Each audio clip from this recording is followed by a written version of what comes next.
So let's start. I want to start, first of all, summarizing the last three parashot.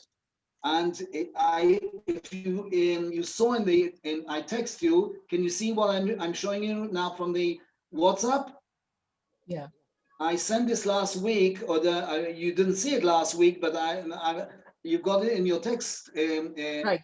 And I just wanted to say that these 4 lines, I'm actually summarizing the order, the chronological order by Rashi, at least by Rashi. The Ramban, Ibn Ezra's they've got a different schedule. But if Rashi, we say that the beginning of Vayikra is not the beginning. The beginning of Vayikra is actually the second parasha, Parashat Tzav. It's written in Parashat Tzav. I talked about it a tiny bit with Avi in Hebrew, and nobody was there. That chapters 6 and 7 were spoken to Moshe by God in Sinai.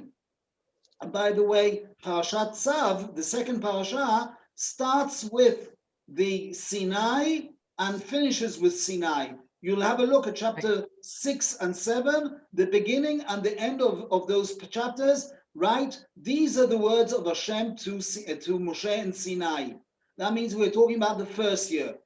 Then we go to chapter 8, and chapter 8 was last week's parasha, and that is actually Rosh Chodesh Nisan, the beginning of the second year. We came out in Nisan, and the second year is Nisan, and the beginning is chapter 8, and chapter 8 is actually talking about the beginning of the tabernacle after it was brought up. And then starts chapter 1 and 5, 1 to 5. Chapter 1 to 5 is talking about Rosh Chodesh, from Rosh Chodesh Nisan. I didn't write it properly here. It's actually the 7 days carrying on, the 7 days, okay? And then you chapter 9 and 10, well, they're carrying on Chet Nisan. Chet Nisan is when the first days of the tabernacle, the tabernacle wasn't rolled properly. Rolled properly because the Kohen Gadol wasn't ready yet. And actually, the Kohen Gadol was only ready, Aaron, on the 8th day. And that comes out on Chet Nisan. And that's Parashat Shmini. I won't now explain how this order is not by the proper order, but it's actually explained by Rashi in a few places. In another opportunity, I'll try to explain why is it so awkward. But now we're going into the part of the terrible part of the leprosy, and these 2 parashot, Tazria and Metzora, is talking about really one of the difficult parashot that we have actually in the Torah. It's difficult also to read, it's also difficult to understand. So we'll go into partially to understand what it's talking about. The first parasha, Tazria, and we're talking about here, Tazria, can you see what I'm showing you here? Chapter 13, can you see it? Okay, chapter 13. Okay, now we see from verse 2 down. There it is. Okay, you see it? Okay, it's now clear. Okay, chapter 13 is talking about what happens when people have leprosy. Now, we don't know what's leprosy. The leprosy of today is not the same leprosy, and we know definitely it was physically sickness, but it started because people sinned and they were terrible in their ways. Now, it's not only Lashon Hara. There are 8 different sins that the Gemara talks about. Lashon Hara, saying bad words, is the main thing which we know. We know about Miriam, we know about other guys, but actually It's one of the 8 sins that the Gemara talks about, that everybody feels very arrogant. I'm just giving you another example in the Tanakh about a chief of staff in Aram, one of our enemies, and he was called Naaman, and he had leprosy. Now, it's not talking about that he said Lashon Hara, that he said bad words. What he was a very arrogant person, and that's why he got leprosy. So there comes Elisha and tells him by a messenger, go and dip in the Jordan. He says, Jordan?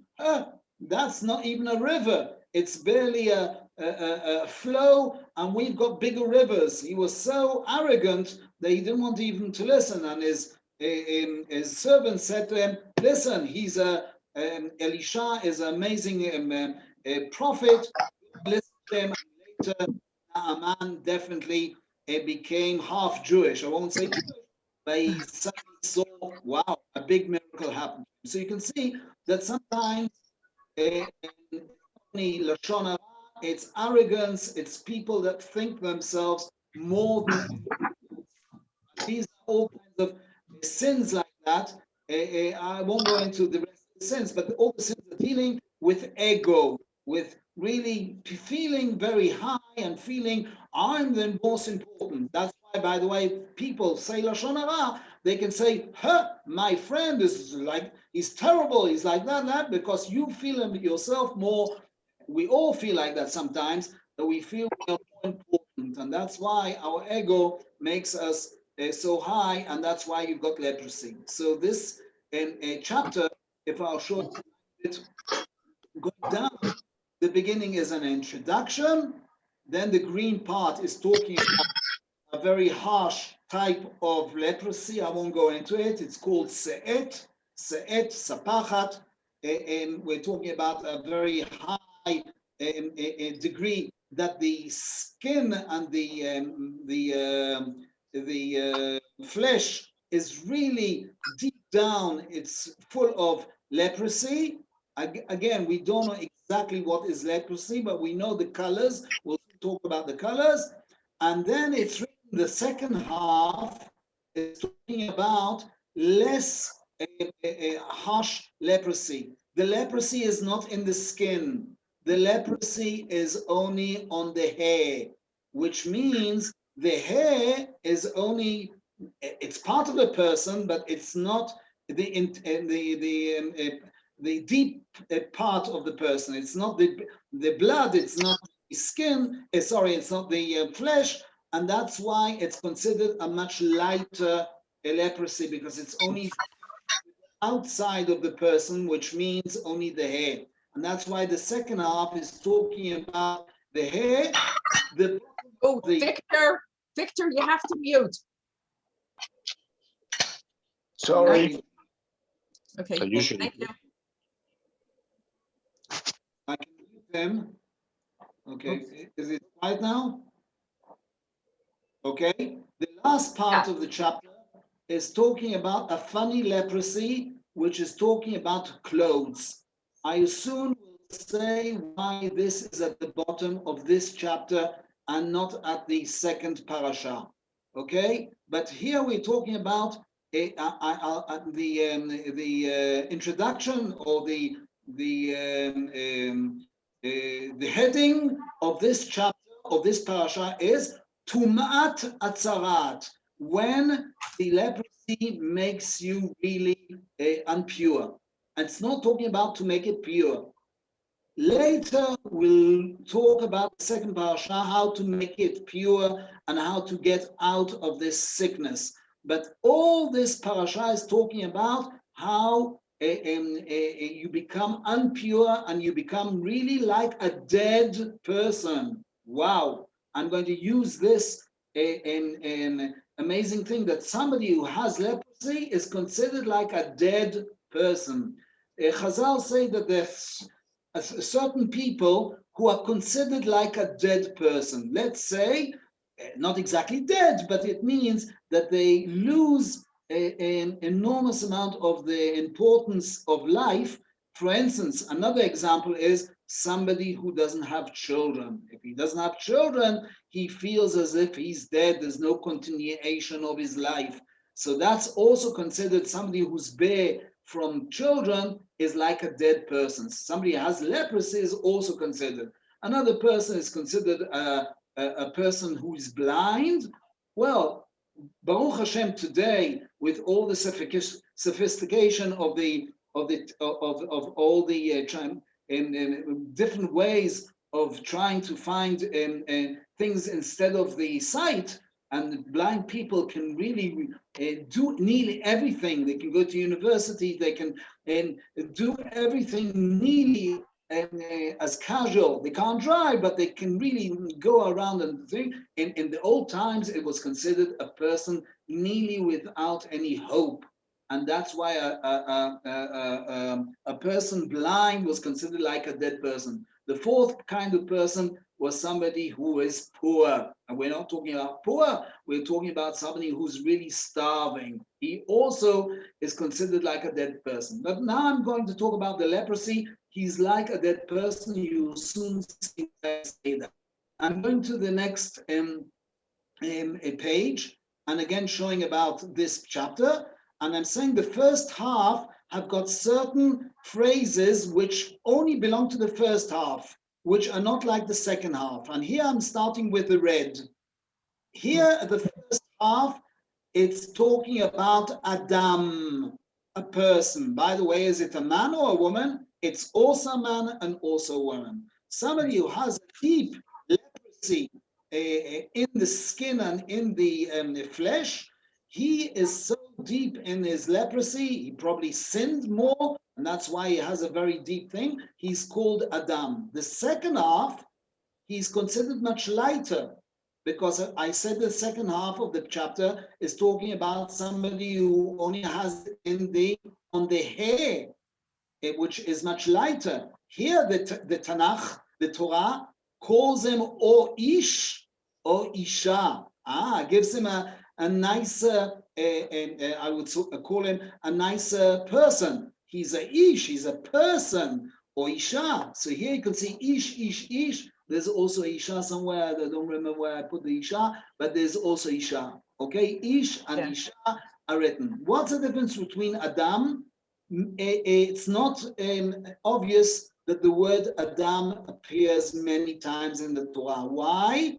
Because the word Adam, and I especially wrote it in red, it comes from the word Adama. Adama is the earth, which has got a reddish brown, red. There's no brown in the Torah, but red and brown are considered the same color. By the way, the word Adam will appear, of course, in the sin or in the mitzvah of Para Aduma. The Para Aduma, somebody who's impure and touched the dead person, there it's written, the whole chapter there, Adam. So again, one verse, one phrase, which is in the first half, is talking about a person which is down like in the earth. He's called Adam. The second leprosy, the second half, is talking about a lighter type of leprosy. And here, the person is not called Adam. You can see it'll never be called Adam. Or the second half is called Ish or Isha. Interesting. Another thing that I found, again, all these, I didn't find in any, I worked very hard on this chapter to try and find some, how this different way that the Torah is trying to mention it. Took me a long time, but at the end I found it. I didn't see anything, any commentator trying to show this certain structure, but this structure is very common. A second thing is that the first half is talking about basar, basar, basar. Can you see in yellow? Everything is talking about the flesh, because what is affected? The flesh, I said, the skin, the flesh, and it's deep down. He sins so much, or he also is punished very deep. I can imagine it takes, it's horrible to have such a terrible leprosy like this, and to live with it 7 days, 10 days, or how long it takes to recuperate from such a terrible disease. But the second half, it's not basar. The word basar won't be hardly ever written. It's always written or habasar. When it's written in yellow, have a look at the word. And next to it will only be the top part of the skin. It won't be deep down in the flesh. Or habasar, because we're talking about, of course, we're talking about either the hair or either stains that there are. Beharot is kind of stains in blues. Beharot is stains of leprosy. It's not deep down. It's only on the top part of the skin. Or basar, or basar, or basar. So all the places you can see that which are written in yellow is not written in flesh, but it's the skin of the flesh. And the third thing that I want to show you is the first half always has got a very large name for this leprosy. It's called negatzarat. Negatzarat. Look how many times is written the word negatzarat. There's the word tzarat, but also the word negatzarat. Look how many times. Now, negatzarat is actually twice saying the same word. What does nega mean? You're affected. What's tzarat? It's one of the types of affection, of sickness that you have. So saying nega, tzarat, is like saying you are sick. Why is it written twice?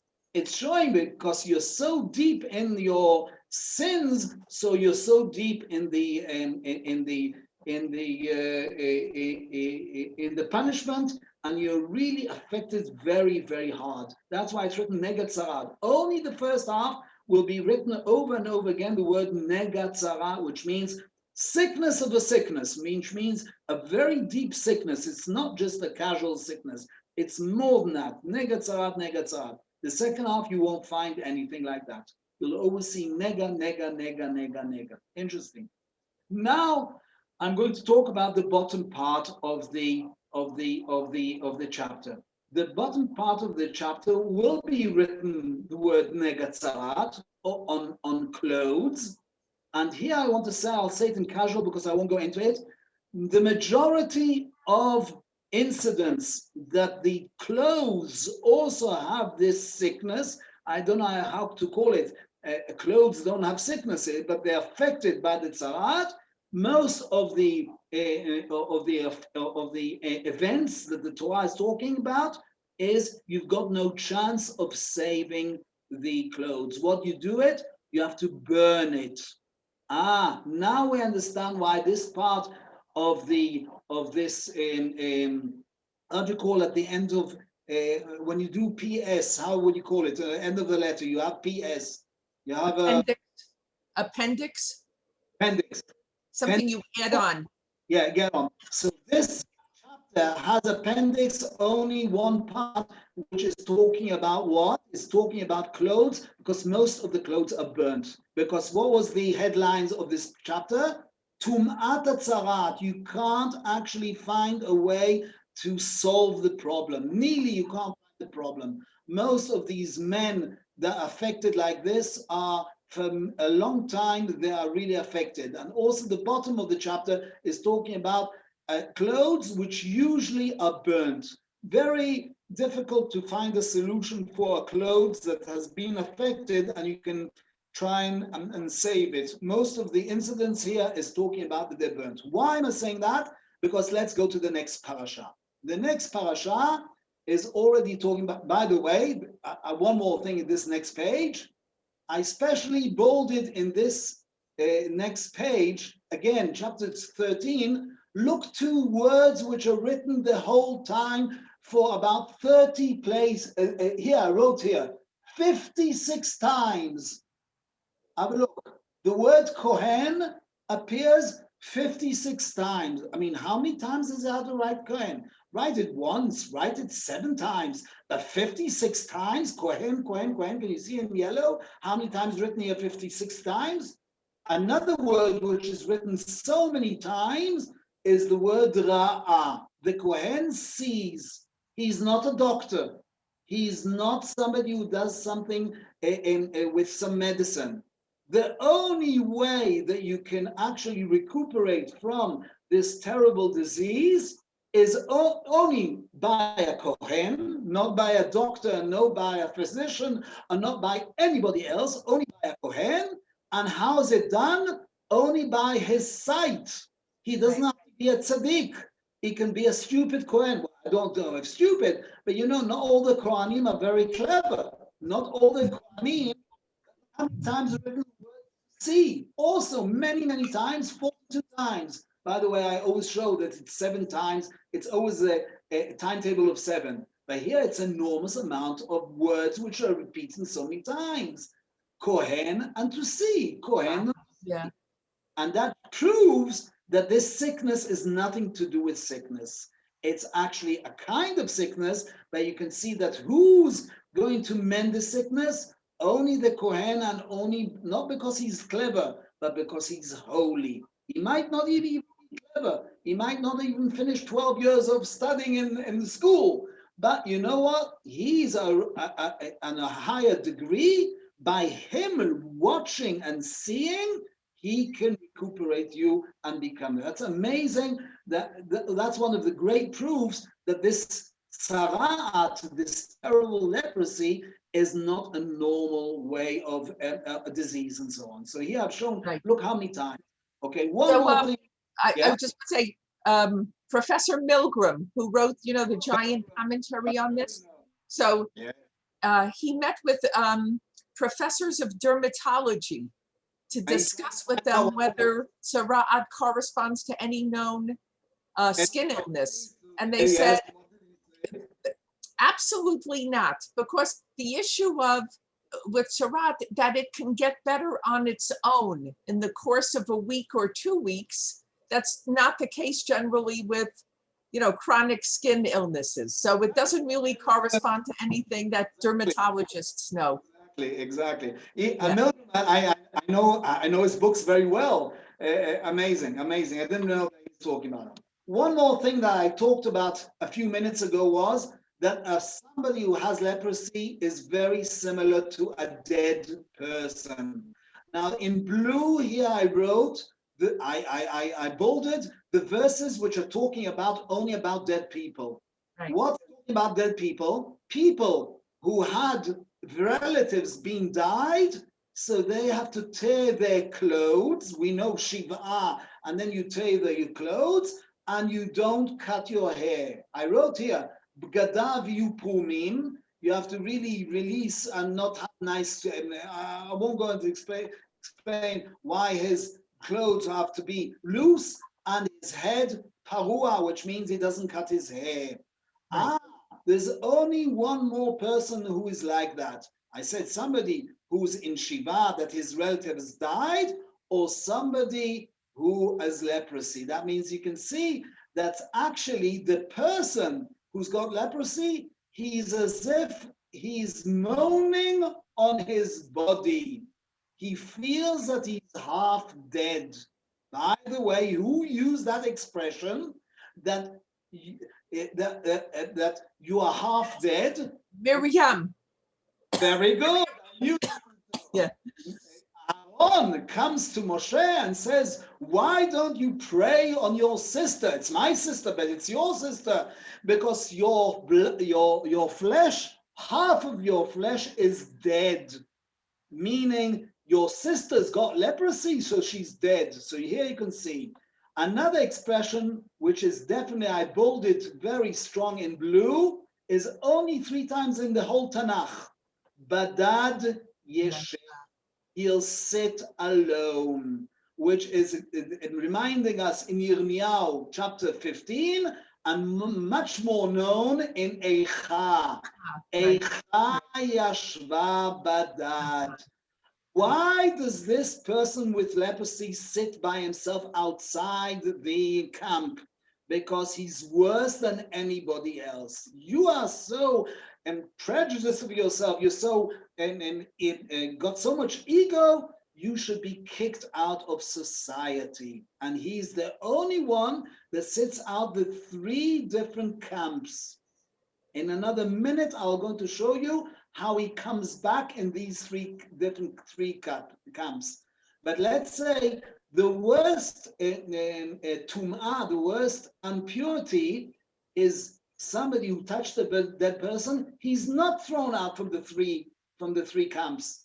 The 3 camps means Kehuna, where the Bet Mikdash is, or the tabernacle. Leviah, where the Leviim sat, which is around the Mishkan. And Machane Israel, the camp of Israel, he's thrown out of all three because he's worse than somebody who's like a dead person. He's thrown out completely. Wow. So these expressions in blue are only to do with a person who so thinks of himself so much. I talked about the different levels of sins he's done. He's thrown out. Let's go now and see something amazing at the next parasha. We're reading next Shabbat 2 parashot, Tazria and Metzora. And Parashat Metzora is talking about not how he becomes unclean, but the other way around, he becomes tahor, dinei taharat sarat. And I'll say it in short because it's a long topic, and I show 3 stages in pink, in blue, and in purple, that there's 3 stages that he comes in 3 different camps. He's thrown out from all 3 camps. What is the first camp that he comes in? He's allowed to come in. The first 7 days, he takes 2 birds. By the way, the 2 birds, I won't go into the whole, the 2 birds, which are very similar, by the way, to the 2 seirim, the 2 goats, which are on Yom Kippurim. On Yom Kippurim, one is sacrifice and one's being thrown out to the wilderness. Here also there are 2 birds. One is a sacrifice and one is flown to the free. Expelled. Okay. Again? Expelled. Expelled. Is a better word. Expelled. Yeah, expelled. Okay, that's what I mean. Thrown to the free, I mean expelled and free the thing. By the way, after he's done these 2 birds and brings them to the Bet Mikdash or to the tabernacle, he comes into his house. And this is parallel to the bottom of this chapter, that also when the house has leprosy, how do you make the house with, again, it's not a sickness, but it's affected, the house is also affected. How do you make the house clear? You bring 2 birds. So you can see a person comes into his house by these 2 birds. The house is also cleaned and become pure by the 2 birds. So there's a parallel between the man and the house. Okay, interesting. But right. The man and the house can come into their house by 2 birds. So he comes into the first camp. Into Israel camp, he's allowed to come to his wife back home after 7 days. That's the first situation. The second stage is amazing. He takes off all his hair, including his eyebrows. Hair, I'm bald. You can see that I'm bald. But I still got eyebrows. He's still got hair on my hands, on my legs. He takes off all his hair. Wow, there's only one more person in the whole Torah that takes off all his hair. Shimshon? Shimshon take off his hair, not all his hair. His hair on his head was cut. I'm not talking about the Tanakh, I'm talking about the Torah. When the Leviim in Bamidbar, chapter 8, they became, lachnoch, they became Leviim. Right, sanctified. Sanctified, what's the word? Dedicated. Dedicated, that's the word. They became dedicated as Leviim. On that day, Moshe says, go to the haircut, but take off all your hair, not only on your head, on your arms, your legs, everywhere. Wow. So you can see a parallel between the Metzora that can come into the second Machane, to the second camp. In which camp can he come in now? To Machane Leviim, because he's like a Levi. How is a Levi sanctified? They cut off all his hair. Also the Metzora on the second part, on the 8th day, after 7 days, on the 8th day, he takes off all his hair. Amazing. Now let's go to the third part. You can imagine what's the third part? That he can come in not only to the camp of the Levim, he can come into the camp of the Kohanim. Soon you'll see he'll have something very parallel to the Kohanim. After the 8th day, he takes sacrifices and he's allowed to come into the tabernacle. By the way, you can see here is written the word Lifnei Hashem, Lifnei Hashem, Lifnei Hashem. He's allowed to enter into the most holy place. Okay, it's not the Kodesh Kodeshim, but it's in the Kodesh. He can come into the Mikdash or to the tabernacle. And here is something amazing. And here I wrote in blue. One thing that he does while he's giving the sacrifices, they take the blood of the sacrifice and they dip it and put it on 3 different places. One of the corner of the ear, one is on his thumb of his hand, and one was on, I don't know how you call it, the big toe. Oh, big toe, yeah. Big toe, okay. What's the 4th place?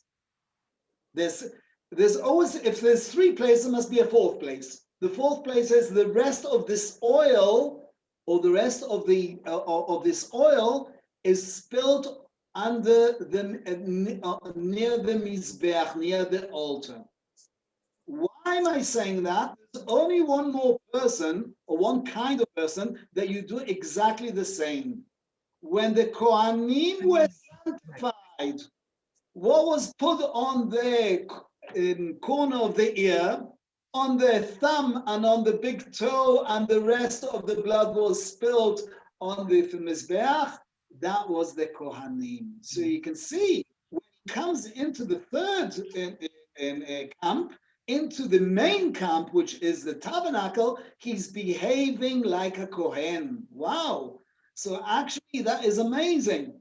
I found, I didn't find any commentators saying it, but this commentator is using this, that commentator is using that, and I gathered all of it together and I said, wow, he's so been thrown out from the 3, deserted and thrown out from the 3 camps, but when he comes in, he behaves like an Israeli or becomes like a Levi, and he's even behaving like a Kohen.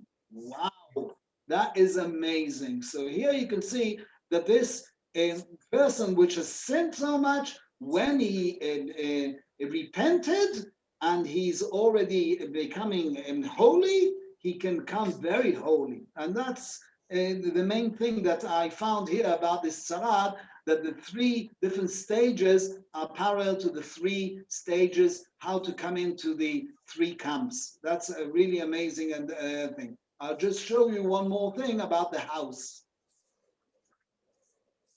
Okay, just one more thing about the house at the bottom. By the way, there's a lot of parallels between here. I'm showing you also in this 3rd page. There's a lot of parallels that he's very similar to a Nazir. What's a Nazir? A Nazir is somebody who's, let's say, more holy, and he grows his hair, and after he's finished, he cuts off his hair and brings sacrifices. So he's very similar to a Nazir. He's also very similar to the Leviim. Here I show you the different verses talking about the Leviim, or we talked about the Leviim that they cut off their hair. But the third thing is he's very similar to the Kohanim. I just talked about it, about the oil on the 3 different places, but more so, he's also considered like doing in Yom Kippurim. Wow, he's like becoming a Kohen on Yom Kippurim. He's really becoming inside and doing all kinds of services like the Kohen Gadol. So he's really considered a very high in status.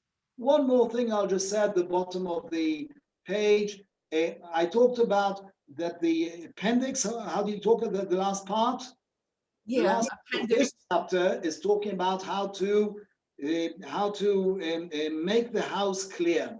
Why is the house written in this chapter, not written in the chapter before? I talked about it a few minutes ago that clothes mostly were burnt. There was no way of finding a solution of the clothes, and usually you couldn't make them clean again, you couldn't make them holy again, and they were burnt. Usually the houses, most of the incidents of the houses, you clear out the bad parts of the house, you throw them out from the stones, the dirt, you throw out. The house is actually possible to do it. And here you can see that really that the house is usually cleared very easily. And that's why it's written in this, it's appendix of this chapter, because this chapter is talking about how to mend or how to recuperate or how to clear all this tzarat. So the house belongs to this chapter. The chapter before is talking about the clothes, which usually can't do. I'll just say one thing. The house here is also cleared by the two birds, but three more things you add to the birds. And here, look at what's written in red. These words or these phrases we know from Para Aduma. Para Aduma is how to become holy after you become impure from a dead person. That means also the house is like a dead house. How to make it clear again is using certain things that we use in Paraduma. We take a piece of Etz Erez, how would you call that? A piece of wood from a bark of Erez. Cedar wood. Okay, we take a bark of cedar wood. We take a piece of crimson thread. Okay, Tolat Shani. Crimson thread. Three things we know from Paraduma. And by the way, another word is written then Paraduma, Maim Chaim, live water, which means water which is being taken from a well, taken from a river, not being thing. And these things show that everything is coming back again to life. So again, if I can summarize, I say, really, the person who's had tzarat, he has leprosy, is like a dead person. A person who's coming back from leprosy is coming alive back again. So we don't have any leprosy, but here it's on that when Beit HaMikdash will be built, we'll have all the possibilities of becoming more alive and doing all these things with a lot of life. Okay, if anybody wants to say anything, that's good now to say. So, okay, so you have two instances of Mayim Chayim. Now, so yes. When you look at Sota, so in Parashat Sota, it talks about Mayim Kiddoshim. Kiddoshim, not Mayim Chayim, but it's the same kind of water. You're right. You understand it to be the same thing. I don't think there's any place else that talks about Mayim Kiddoshim. Mayim Kiddoshim. I don't remember. Yeah. Okay, so it's the same, synonymous. I think it's the same kind of water, but it's interesting. It's written in Mayim Chayim, and here that's Mayim Kiddoshim. I think Mayim Chayim means alive.